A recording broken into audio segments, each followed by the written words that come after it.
of being repeatedly snubbed, she claims, because she has a guide dog. Jade Sharp, from whom you'll hear in a moment, claims drivers for the firm cancel pickups when they learn that her 5-year-old golden retriever dog Brody obviously has to join her.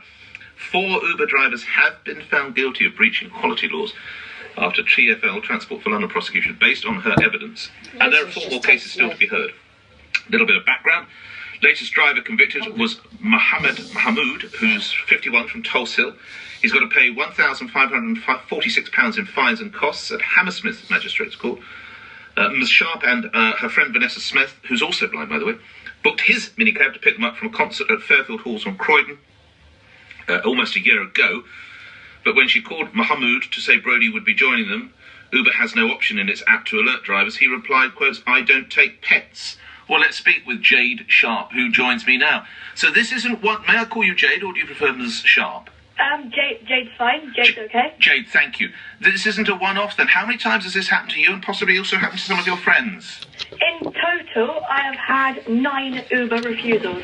And what happens? I'm afraid I don't use Uber, so obviously I know how it's done, and I've seen people who do it. So they book Uber, and you go on your app, and you're accepted. And at what point does it all go wrong for you, Jade? Well, I ring the driver in advance. When it comes through, you say that Nick Ferrari's coming to pick you up in 5 minutes in a Mercedes or whatever it might be. Yeah. And there's an option. You can either text the driver or you can call him. Yeah. And so I call him to let him know that I've got a guide dog travelling with me, because it saves the humiliation of the driver getting there and then cancelling on the spot, because that's just horrible when that happens. And that's happened to you as well, has it, Jade? Yes, it has. And where did that happen? That happened at Pizza Hut last August with Vanessa Smith. I see you were coming back there. And do the drivers, pardon my ignorance, do they do it via text, or do they tell you down the phone, "I'm not picking you up"? All of these have been by voice. By voice. So presumably you sound very like a young woman who can stand up for herself. Do you say, "Well, you can't do that, you have to take me and Brody"? Yeah, I've tried that many times, and they still say either I can't take dogs in my car or I can't take pets in my car. Have you contacted Uber? Yes, I've contacted Uber, and they have been good, but this just isn't right. This is why I'm raising awareness for people like myself who perhaps don't have the confidence to do what I'm doing. Well, you are a very... tell me, do you work in law or something? You're a very confident young woman. No, I don't actually, but I'm really into radio, and I would love a career in radio eventually. So would I, by the way. If you find out where there is one, do let me know, because I've been trying to get into radio for a long time now, Jade. Well, you're a very bright woman. I think if anybody listening now, you definitely want to employ Jade Sharp without question about it. So lastly, what else have you done to strengthen up the campaign, Jade? Well, it's been everywhere on social media. Brilliant. And I've also, like you heard, I've taken these drivers to court as well. And wow. it's all about raising awareness, really. Well, you're doing it, and congratulations, and do stay in touch. Let us know how your campaign goes. Jade Sharp. Man, you wouldn't want to cross her. Credit to her, 23-year-old blind woman. And I have to say, taking Uber and starting this campaign, I must read you, obviously, for legal reasons. I need to tell you what Uber says. They apologise. They say that driver no longer works for the firm. Quotes, "While the drivers on the Uber platform are self-employed, and we remind them of their legal obligation to take service animals before they can start driving. Any Uber partner driver who doesn't accept service animals not only risks having their Uber partnership revoked, but also risks having their private hire licence taken away." Can I just say 2 words? Black cab. Won't be any problems at all. Black cab. Black cab would all be sorted. Paul's in Holborn on this. Paul, you're on the radio. What can you tell me? Good morning, Nick.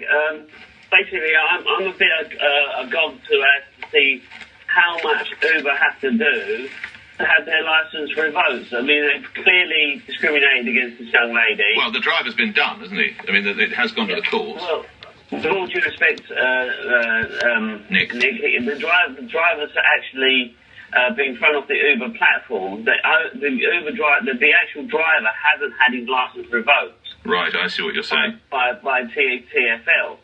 Now, there's other things with this. There are lots of people out there, you know, Paul, and I was with one of them the other day. They love Uber. They live their lives on Uber. I don't know why, because I just like to hail a black cab, but they love Uber.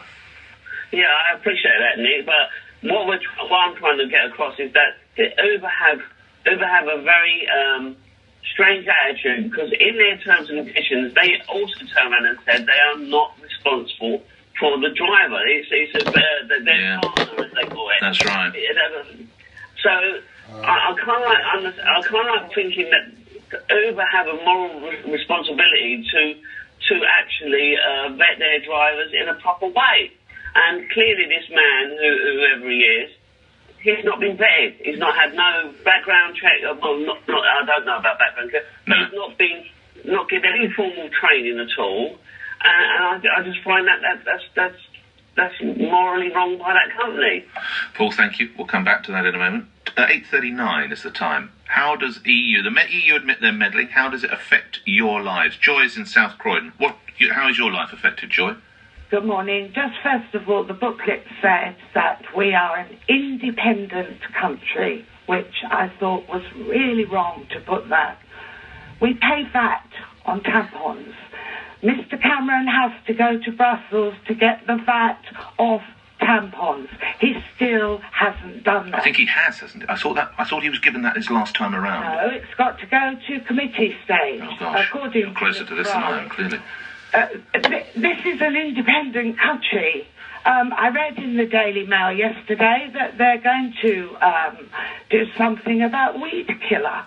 We can't have weed killer. Oh, now hang on. There's one they don't like, isn't it? There's one that's too strong, or it's got a banned Well, okay, listen, I don't really know about tampons, to be absolutely honest with you, although it does seem rather strange we can't do that. But if there's a dangerous substance in this weed killer, well, we don't want our kids inhaling it when we squirt the patio, do we? Spray the patio. But that's for us to decide, not Brussels. But we haven't decided, so we're putting a poison out there. You're happy to put a poison? Won't someone think of the children?